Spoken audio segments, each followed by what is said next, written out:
नमस्कार दोस्तों, स्वागत है आपका शिक्षा संगम बाय चांदी मैम चैनल में, जहां सीखना होता है आसान और मज़ेदार। तो कल हम पढ़ लिए थे गुणज चैप्टर 4 का, और आज हम पढ़ेंगे गुणनखंड। तो गुणनखंड को क्या करना होता है, चलिए हम देख लेते हैं। देखिए, पहले तो गुणनखंड का उदाहरण हम देख लेते हैं। किसी संख्या के ऐसे खंड या टुकड़े जिनका गुणनफल उस संख्या के बराबर हो, वे उस संख्या के गुणनखंड कहलाते हैं। ठीक है, अगर कोई संख्या है, जैसे ये 40 संख्या है, ठीक है, 40 अंक है, तो इसको हम इतने टुकड़े करेंगे जितने ये हो सकते हैं। ठीक है, तो इसी को हम बोलेंगे कि गुणनखंड हो रहे हैं। ठीक है, ऐसे खंड या टुकड़े, यहाँ पर पढ़िए, ऐसे खंड या टुकड़े जिनका गुणनफल उस संख्या के बराबर। ठीक है, तो इस 40 का गुणनफल जैसे हम करेंगे, 1 से भी हम कर सकते हैं। ठीक है, 1 गुना 40। ठीक है, इसका गुणनखंड हम करेंगे, इसको टुकड़े करेंगे तो 1 गुना 1 से भी हो जाएगा। फिर 2 से भी ये गुणनखंड हो जाएगा, ये 2 गुना 20 करेंगे तो ये 40 आ जाएगा। फिर उसके बाद 3 से नहीं होगा, ये 4 से भी हो जाएगा। ठीक है, तो ये 4 से हो रहा है, 4 गुना 10 तो कितना आ जाएगा, 40 आ जा रहा है। फिर 5 से हो जा रहा है, 5 गुना 8, उसके बाद 5 8 40। ठीक है, उसके बाद इस 8 को हम और भी टुकड़े करेंगे। ये 5 तो टुकड़े नहीं होंगे, ये 8 को और भी हम टुकड़े करेंगे। तो यहाँ पर इस 8 को हम टुकड़े कर लेते हैं, जैसे कि 2 गुना 4 है ना, 2 चौका 8। ठीक है, तो इस 8 को हमने टुकड़ा कर लिया है। तो 2 गुना 4 गुना 5 तो कितना हो जाएगा, 40 आ जाएगा। ठीक है, फिर जो ये 4 है, इसको भी हम और टुकड़ों में कर लेंगे। तो ये 2 तो हो गया 2, और ये 4 के लिए 2 गुना 2। ठीक है, उसके बाद ये 5 का 5 उतर गया, तो क्या हो जाएगा, उसको भी हम क्या करेंगे, गुणनखंड करेंगे तो वो 40 आ जाएगा। ठीक है, अब इसके अलावा जो है 40 के गुणनखंड नहीं हो सकते हैं। ठीक है, तो ये हो गया, ऐसे हम गुणनखंड कर सकते हैं। उसके बाद अभाज्य गुणनखंड। अभाज्य गुणनखंड ऐसे गुणनखंड होते हैं जो अभाज्य को मैं पढ़ा चुकी हूँ पहले भी। तो अभाज्य जो होते हैं, या तो वो 1 से कटते हैं या खुद से ही कटते हैं। ठीक है, जो 1 से और स्वयं से कटे, उस स्वयं से ही कटे, वो अभाज्य गुणनखंड कहलाते हैं। ठीक है, अभाज्य संख्या होती है। तो ये सब आप पढ़ लीजिएगा, इसमें ऐसा कुछ भी दिया हुआ नहीं है, ये सिर्फ पढ़ने के लिए है। तो चलिए हम नेक्स्ट की तरफ चलते हैं, नेक्स्ट पेज में। तो यहाँ पर हम पढ़ेंगे महत्तम समापवर्तक। HCF आप समझ रहे होंगे ना, HCF, इसको महत्तम समापवर्तक को हम HCF भी बोलते हैं, हायर कॉमन फैक्टर। ठीक है, तो यहाँ पर आप HCF लिख लीजिएगा, इसको समझ में आ जाएगा ऐसे HCF। ठीक है, हायर कॉमन फैक्टर, जैसे ये बता रखा है। ठीक है, इसे ऐसे समझिए कि 30, 36 और 54 का कॉमन फैक्टर क्या है। ठीक है, तो पहले हम 30 का गुणनखंड कर लेंगे इसको। ठीक है, अभाज्य गुणनखंड विधि से हम इसको पहले सॉल्व कर लेंगे। तो ये जो 30 है, उसको हम क्या किए हैं, पहले 2 से इसको टुकड़े किए हैं, तो कितने बार में चला जाएगा, 15 बार में चला जाएगा। ठीक है, अब ये 15 को 3 से करेंगे तो कितने बार में चला जाएगा, 5 बार में। फिर 5 तो कुछ भी नहीं है, 5 तो एक बार में चला ही गया। ठीक है, अब ये देखिए 36 है, अब ये 36 का गुणनखंड हो रहा है, तो 36 कितने बार में जा रहा है, 18 बार में। फिर से कितने बार में जा रहा है, 9 बार में। अब ये 9 किससे जाएगा, तो 3 से जाएगा, तो 3 तिया 9। ठीक है, अब ये 3 कितने बार में जाएगा, एक बार में चला जाएगा। ठीक है, तो ये 36 का हो गया। अब ये कितने का है, 54 का है। ठीक है, तो ये 54 का जो है, तो 2 से कितने बार में, 27 बार में चला जाएगा। 3 से अब ये 27 कितने बार में जाएगा, 9 बार में चला जाएगा। ठीक है, अब ये देखिए 9 है, तो 9 किससे जाएगा, 3 से जाएगा, 3 तिया 9। अब ये 3 एकम 3। ठीक है, तो ये तो हो गया गुणनखंड। ठीक है, अब इसका जो फैक्टर जो है, ये कैसे निकलेगा, तो ये देखिए, ये 30 का है, 30 का। ठीक है, तो 30 का क्या आया था, 2 गुना 3 गुना 5, तो यहाँ पर लिख दिए हैं, 2 लिखा हुआ है, 2 गुना 3 गुना 5। ठीक है, अब ये 36 है, तो इन तीनों का कॉमन फैक्टर जो है यहाँ पर हम लिख लिए हैं। 30 का हो गया 2 गुना 3 गुना 5, 36 का हो गया 2 गुना 3 गुना 2 गुना 3। ठीक है, 54 का हो गया है 2 गुना 3 गुना 3 गुना 3। ठीक है, तो अब ये देखिए कि कॉमन किस में है, कॉमन जो वर्ड कॉमन तीनों में होना चाहिए। ठीक है, अगर ये 30 में भी 2, 30 में भी है, 36 में भी 2 है, और 54 में भी 2 है, तो इस तीनों का सिर्फ कॉमन हम 1 ले लेंगे, यहाँ पर 1 निकाल लेते हैं। ठीक है, 2 का यहाँ पर भी देख लीजिए, इस वाला में भी 3 इसमें भी है, इसमें भी है, इसमें भी है। ठीक है, तो 3 इसमें का 1 ले लेंगे। लेकिन अब देखिए, अब कोई मिल रहा है क्या, अब कोई मिल रहा है, अब नहीं मिल रहा है। ये 5 अकेला है, इन दोनों में नहीं है, इसमें 2 अकेला है, इसमें नहीं है, इसमें नहीं है। ठीक है, अब ये 3 है तो 3 इसमें है लेकिन इसमें नहीं है, तो इसको हम नहीं लेंगे। अगर कोई ऐसा वर्ड है जो अंक है जिसको हम तीनों में हो उसी को लेना है, जैसे इसमें है इसमें, ठीक है। तो अब हो गया है, अतः 30, 36 और 54 का महत्तम समापवर्तक क्या हो गया है, 2 गुना 3, तो क्या हो जाएगा 3 दूना 6। तो ये 6 हाइयर कॉमन फैक्टर हो जाएगा किसका, 30, 36 और 54 का, ठीक है। तो ये समझ में आ गया है। तो चलिए इसी के आधार पर हम आगे का क्वेश्चन देख लेते हैं। तो ये वाला आपको क्वेश्चन समझ में आया, तो इसी के आधार पे हम आगे भी बनाएंगे, इन्हें कीजिए। तो ये क्वेश्चन, पहला क्वेश्चन है 16, 48 और 56 का महत्तम समापवर्तक ज्ञात कीजिए। तो पहले हम इस तीनों का ज्ञात कर लेते हैं। तो चलिए 16 का हो जाएगा 2 अट्ठे 16, फिर से ले लेंगे 2 चौका 8, फिर बन जाएगा ये 2 दूनी 4। अब 48 का बन जाएगा, 48 का महत्तम निकाल लेते हैं। तो ये हो जाएगा 2 दूनी 4, 2 चौके 8, ठीक है। फिर से 2 से लग जाएगा, तो कितना हो जाएगा, 2 कम 2, 2 दूनी 4 यानी 12 बार में चला जाएगा। फिर 2 से ले लेंगे, 2 छक 12, फिर 2 से ले लेंगे, 2 तिया 6। अब ये नहीं कटेगा, ठीक है। अब 56 वाला ले लेते हैं, 56, तो ये चला जाएगा 2 से चला जाएगा 28, 2 दूनी 4, 2 अट्ठे 16, फिर ये चला जाएगा 2 कम 2, 9 दूनी 2 चौके 8, सॉरी, फिर चला जाएगा 2 सत्ते 14। अब तो ये अकेला बात जाएगा 7, तो कुछ भी नहीं कटेगा। तो यहाँ पर हम लिख लेते हैं 16 का हो गया है आपको 2 गुने 2 गुने 2 गुने दोनों यानी 4 2 हो गया है, ठीक है। 2 गुने 2 गुने 2 गुने 2। फिर 48 का हो जाएगा 1 2 3 4, 2 गुने 2 गुने 2 गुने 2 गुने 3, ठीक है। 56 का आ जाएगा 2 1 2 3, ठीक है। 2 गुने 2 गुने 2 और 1 7 आ जाएगा, ठीक है। तो इसका हम क्या करेंगे, तीनों में जो कॉमन रहेगा ना वो हम निकाल लेंगे, ठीक है। ये बोल रहा है ना महत्तम समापवर्तक ज्ञात कीजिए, तो जो महत्तम समापवर्तक मौसा निकालने के लिए जो तीनों में कॉमन रहता है इसको हम ले लेते हैं, ठीक है। तो इसमें तीनों में 2 है, तो 1 2 यहाँ हम ले लेंगे। इसमें भी तीनों में 2 है, तो 1 2 यहाँ हम ले लेंगे। इसमें भी तीनों में 2 है, तो 1 ये भी ले लेंगे। अब सेम नहीं आ रहा है कुछ भी यहाँ पे, तो ये आ जाएगा 2 गुने 2 गुने 2 यानी 2 दूनी 4, 4 दूनी 8। तो इसका आंसर हो जाएगा 8। आई होप ये समझ में आ गया होगा। तो चलिए दूसरा क्वेश्चन लिख लेते हैं। वह सबसे बड़ी संख्या ज्ञात कीजिए जिसमें 84 और 105 में पूरा पूरा भाग लग जाए। तो इसके लिए हम क्या करेंगे, महत्तम निकाल लेंगे पहले हम। तो ये पहला का था और हम दूसरा ले लेते हैं।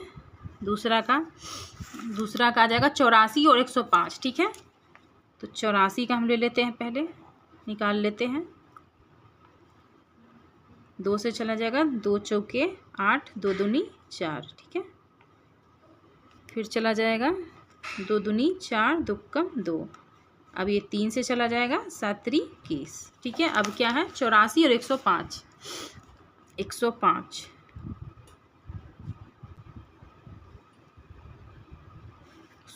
ये चला जाएगा 3 से चला जाएगा, 3 तिहाई 9, 3 पचे 15। उसके बाद चला जाएगा 5 से, 5 सत्ते 35, ठीक है। तो ये हो जाएगा, इसमें 84 में 2 गुने 2 गुने 3 गुने 7। तो यहाँ पर लिख लेते हैं 2 गुने 2 गुने 3 गुने 7। इसमें हो जाएगा 3 गुने 5 गुने 7। तो इसमें के जो कॉमन होंगे वो हम ले लेंगे। तो इसमें कॉमन है, एक है यहाँ, ये देखिए 3 हो गया, एक यहाँ 7 हो गया। यहाँ पर निकल जाएगा 3 गुने 7 यानी 7 3 21। तो इसका आंसर जो हो जाएगा 21 आंसर हो जाएगा, ठीक है। तो ये भी समझ में आ गया है। तो आगे देखिए, इसमें आगे कुछ भी नहीं है। चलिए नेक्स्ट क्वेश्चन की तरफ। तो इस चैप्टर में देखिए यहाँ दिया है भाग विधि द्वारा महत्तम समापवर्तक निकालिए। उधर था महत्तम समापवर्तक निकालना था, मौसा निकालना था, लेकिन इसमें भाग विधि द्वारा निकालना है। ठीक है, तो चलिए भाग विधि द्वारा हम निकाल लेते हैं। यहाँ पहला क्वेश्चन है 16 और 20 का मौसा निकालना है।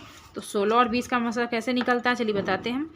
ये हो गया 16, 16 से हम 20 को भाग दे देंगे। ठीक है, तो 16 एकम 16 एक बार में चला जाएगा, कितना बच जाएगा इसमें से निकल जाएगा 4। अब हम क्या करेंगे, जो ये 16 जो ये है उसको यहाँ पर हम ले आएंगे। ठीक है, अब इसको हम फिर से भाग देंगे, तो ये मौसा जो बनता है भाग विधि द्वारा इसी टाइप से बनता है। तो 4 चौका 16। ठीक है, ये कट गया पूरा पूरा। तो ये जो मौसा हो गया इसका मौसा हो गया 4। ठीक है, इस वाले क्वेश्चन का मौसा हो गया, यहाँ पर हम लिख देंगे श बराबर 4। ठीक है, दूसरा है 30 और 32 का। 30 और 32 का भी निकाल लेते हैं हम। 30 का हम दे देंगे 32 में। ठीक है, 30 एकम 30, तो ये 2 आ गया। अब ये हम जो 30 था अब यहाँ पे उतार लेंगे, 2 एकम 2, 1 बच गया, 0 उतर जाएगा, 2 पचे 10, तो ये कट गया। तो इस क्वेश्चन का ये दूसरा वाला क्वेश्चन है 16 और 30 और 32 वाला। तो इसका जो मौसा हो गया है, मौसा यहाँ पर लिख लेंगे, मौसा जो हो गया है ये 2 आंसर हो गया है। ठीक है, 2 समझ में आ गया। इसमें देखिए इसमें आगे कुछ भी नहीं है। नेक्स्ट की तरफ चलते हैं हम।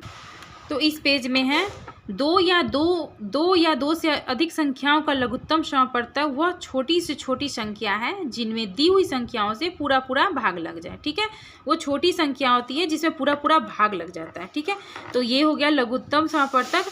अब भाज्य गुणन विधि द्वारा हम करेंगे। ठीक है, इस पेज में पढ़ेंगे, देख लीजिए। ये जैसे बताया गया इसे ऐसे समझे, 4, 6, 8 का लघुत्तम समापवर्तक। तो ये लघुत्तम निकाला है। ठीक है, उसमें अभाज्य गुणनखंड ऐसे कर दिया। तो चलिए इसी के आधार पर हम आगे बताते हैं क्वेश्चन में आपको कैसे बनाना है। तो ये देखिए, अभाज्य गुणनखंड विधि से लघुत्तम समापवर्तक ज्ञात कीजिए। तो क्या करना है, 3, 6 और 9 का लघुत्तम समापवर्तक निकालना है। ठीक है, तो पहले हम निकाल लेंगे लघुत्तम समापवर्तक। तो पहले हम निकालेंगे 3 का। ठीक है, 3 का निकालेंगे, तो ये हो जाएगा 3 एकम 3। ठीक है, यहाँ पर लिख लेते हैं 3 गुना 1। उसके बाद है 6, 2 तिया 6, तो ये हो जाएगा 2 गुना 3। ठीक है, अब बच गया 9, तो 9 का हो जाएगा 3 से चला जाएगा, 3 तिया 9। अब ये हो जाएगा 3 गुना 3। ठीक है, तो इसमें देखिए कॉमन किसमें, कॉमन जो होगा वही हम लेंगे फिर इसमें।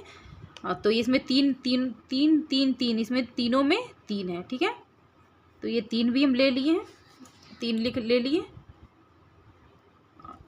लघुत्तम समापवर्तक का जो विधि होता है अभाज्य गुणनखंड का, तो उसमें हम इसे 3 को भी निकाल लेते हैं, जो कॉमन होता है। जो बच जाता है ना उसको भी लेना पड़ता है। यहाँ पे थोड़ा सा अलग है, इसमें उसको भी लेना पड़ता है। तो 2 गुना 3, ये जो 2 और 3 इसमें बच गया उसको भी हम ले लेंगे। तो ये हो गया, तो ये हो जाएगा 3 दूना 6, 6 तिया 18। तो इसमें इसका आंसर हो जाएगा 18। तो दूसरा हम देख लेते हैं। दूसरा है 4, 8, 12। ठीक है, तो दूसरा आ जाएगा 4 का पहले निकाल लेंगे, 2 दूना 4, फिर 8 का निकाल लेंगे, 2 चौका 8, फिर से लग जाएगा 2 दूना 4। अब 12 का भी निकाल ही लेते हैं पहले, 2 छक 12, 2 से फिर से चल जाएगा 2 तिया 6।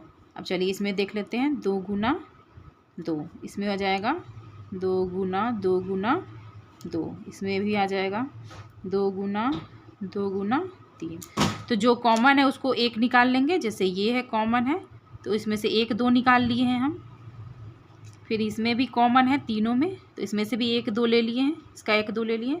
अब ये दोनों बच गया है, तो ये दोनों को भी हम ले लेंगे, 2 गुना 3। तो 2 दूना 4, 4 दूना 8, 8 3 24। तो इसका आंसर हो गया 24। ठीक है, तो ये समझ में आ गया है। चलिए नेक्स्ट में चलते हैं, नेक्स्ट क्वेश्चन की तरफ। तो देखिए इस नेक्स्ट पेज में है क्या है, समझिए और कीजिए। इसमें समझना है, ये जो बॉक्स दिया हुआ है इसमें समझना है। ये पहली संख्या दी हुई है, दूसरी संख्या है। इसमें आपको ये पहली और दूसरी संख्या से जो लसा निकालना है उसमें ये लिखा हुआ है। लसा जो निकलेगा उसमें लिखना है, मौसा इसमें है। उसके बाद जो प्रोसेस है उसमें लिखना है। ठीक है, तो देखिए 10 और 15 का लौसा यहाँ पे निकला हुआ है 30 और मौसा 5 है, ठीक है। उसके बाद जो ग्रेटर देन है 30 ग्रेटर देन है 5 से, तो ऐसे लिखा हुआ है, ठीक है। उसके बाद ये समझिए कि ये 30 गुने 5 जो लिखा हुआ है लौसा गुने मौसा होता है, ठीक है। जैसे ये लौसा है और मौसा है तो लौसा गुने मौसा यानी 30 पचे 150, ठीक है। या फिर पहली संख्या या दूसरी संख्या, वही बोलेंगे पहली संख्या गुने दूसरी संख्या। तो 10 गुने 15, जैसे ये पहली संख्या और दूसरी संख्या, तो 10 गुने 15 वो भी 150 ही आएगा। जैसे भी आप लौसा गुने मौसा कीजिएगा तो 150, और पहली संख्या दूसरी संख्या को मल्टीप्लाई कीजिएगा तब भी 150 आएगा, ठीक है। वैसे ही पहली संख्या गुने दूसरी संख्या भी कीजिएगा तो वही आएगा 150, और लौसा गुने मौसा भी कीजिएगा तो वही आंसर आएगा। तो ये प्रोसेस दिया हुआ है। तो चलिए इसी के आधार पे हम आगे भी क्वेश्चन बनाएंगे। तो 9 और 18 को पहले हम क्या करेंगे, एलसीएम निकाल लेंगे, ठीक है। लौसा निकाल लेते हैं। तो चलिए कॉपी ले लेते हैं।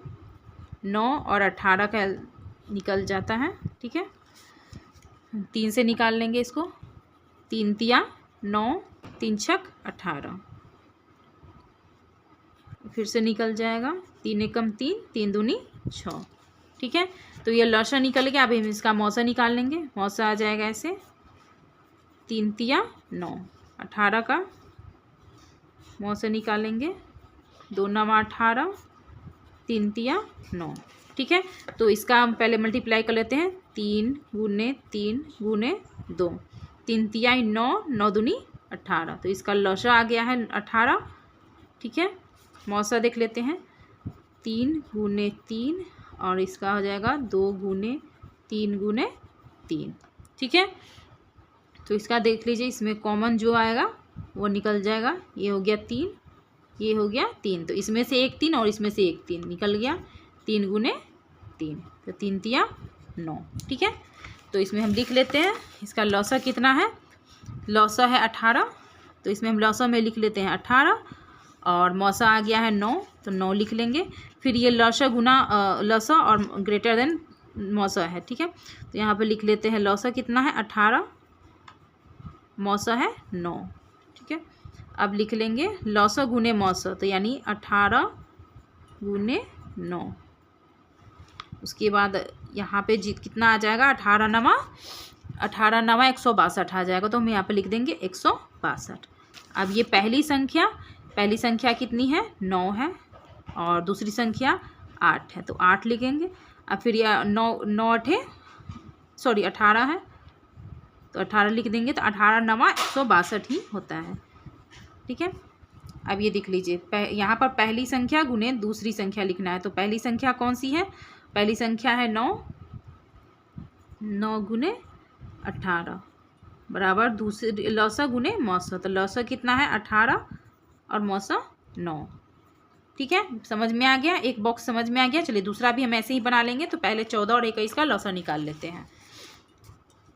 14 और 21, ठीक है।